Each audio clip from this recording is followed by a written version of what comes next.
Mark Rogers TV back with you to talk college football scheduling. It's been a hot topic in recent weeks. The ACC has decided to stay with an 8-game conference schedule like the SEC. Some other conferences around college football, most notably the Big Ten, staying with 8 for the next couple years, but then they go to a 9-game season in 2016 when they clear out some non-conference foes. The Pac-12 with 9, and of course the Big 12 with only 10 teams playing a 9-game season as well in conference. We bring in Ryan Kantor of Clemson 24/7 to talk about the 8-game schedule and some of the points to be made in defense of an 8-game schedule versus the 9-game schedule. And we bring in Ryan to talk about the 8-game schedule. Ryan.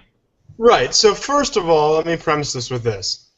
I'm a big fan of the conferences having autonomy. So if it's best for the Big Ten or the Pac-12 or the Big 12 to go with 9 games, by all means, go for it. I think it is best for some of them.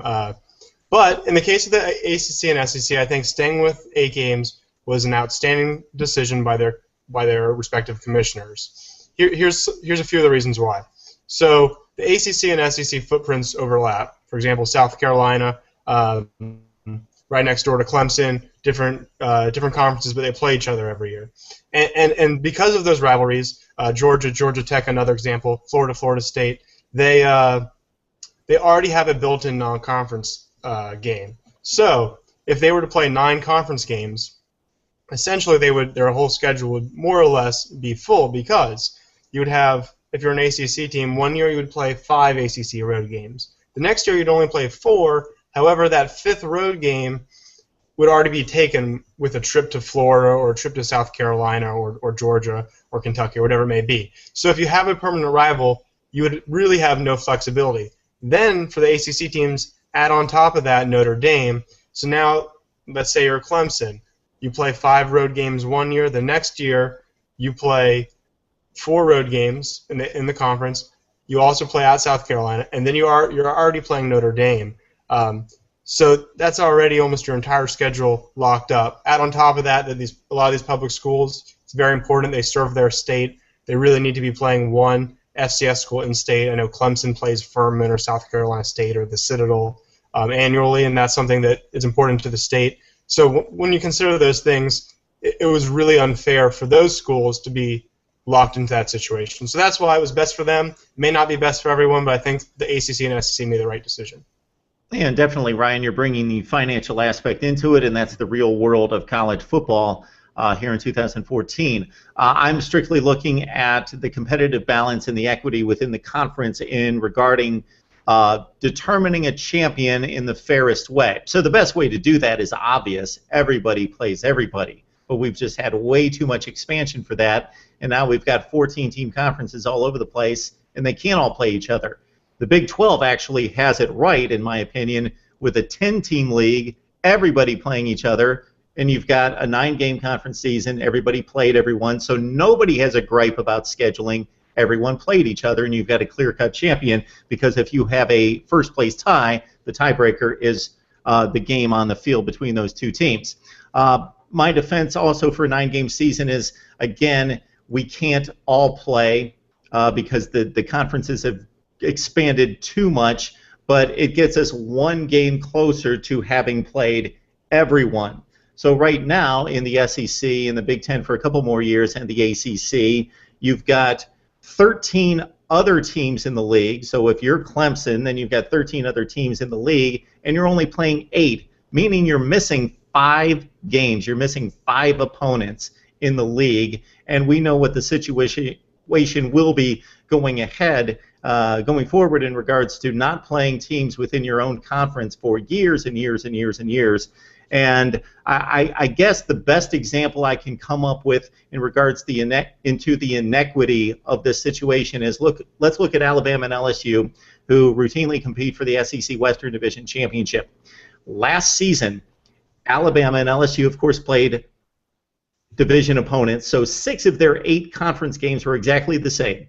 The other 2 conference games were the out-of-division games. Because of the way the SEC has it set up with a cross-division rivalry plus 1 rotating game, Alabama played 2 teams, Tennessee and Kentucky, who had a combined SEC record the previous season of 2-14.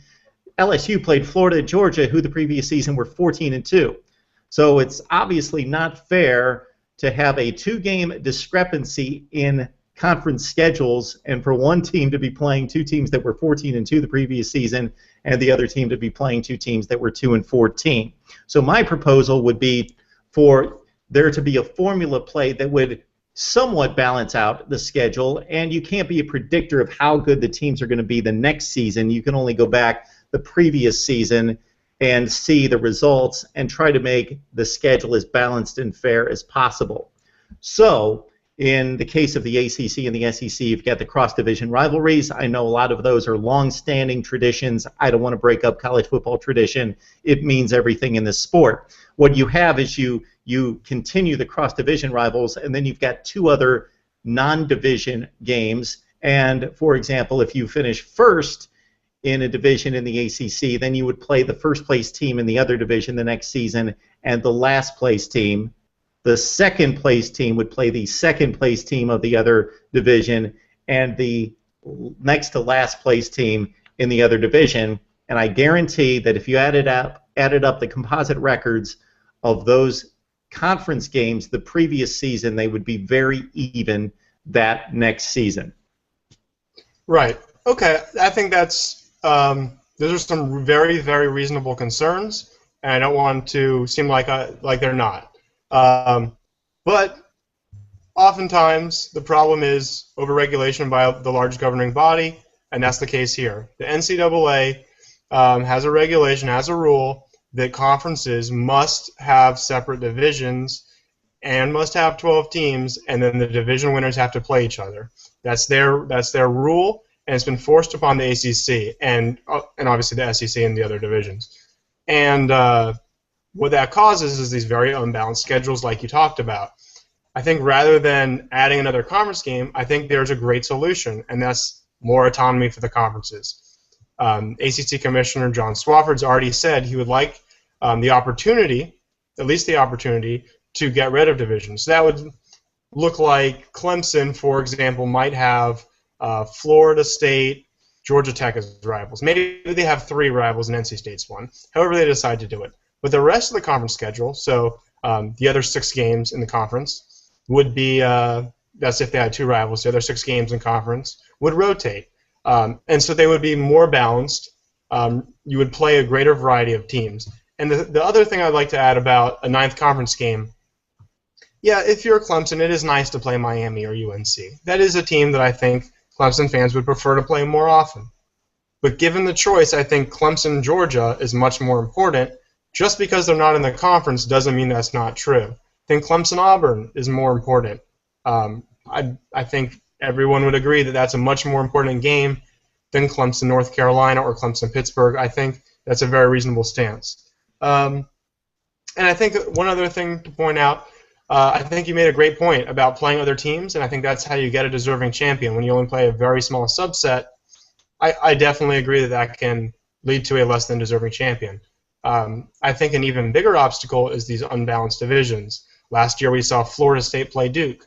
I think it ended up being fortunate for Clemson that they have to play Florida State a second time, and they got an opportunity to go to the Orange Bowl as an at-large, but nevertheless, they deserved a second shot at Florida State. They were more deserving than Duke based on their record and their body of work. And if you get rid of divisions, you could simply pick the 2 best teams. I think that goes much, much further than an extra conference game and getting a deserving champion. And at the same time, you still get Clemson-Georgia. You still get Clemson-Auburn. You still get these big games. They're a heck of a lot bigger than Clemson-Pittsburgh. Yeah, and unless everybody plays everybody, which again cannot happen with these expanded conferences, every system is flawed. The one that I just proposed is flawed, even though I think it's very balanced. It is flawed. I think you bring up a great point that if you stack up the conference in one conference, one division, and then you get to a situation, I think that the only flaw I can come up with that is the possibility that the first place team defeated the second place team and was 1 game better, therefore they play a championship game, and now the second place team beats the first place team, and the first place team has a gripe that, hey, we finished with the same record, and we split 2 games, and theirs just happened to be in the conference championship game. But that's minimal. It would happen very rarely, and I'm not concerned about that. I like the possible format of going to one conference in one full division. I think that's a viable solution to what is become a mess, and it's driven to a large extent by the conferences wanting to set up their top teams in the best position to get into that 4-team playoff for the national championship. Ryan Kantor joins us from Clemson 24/7. Enjoyed the discussion on the 8 versus 9 game scheduling and the dilemma that we face right now in college football. Thank you.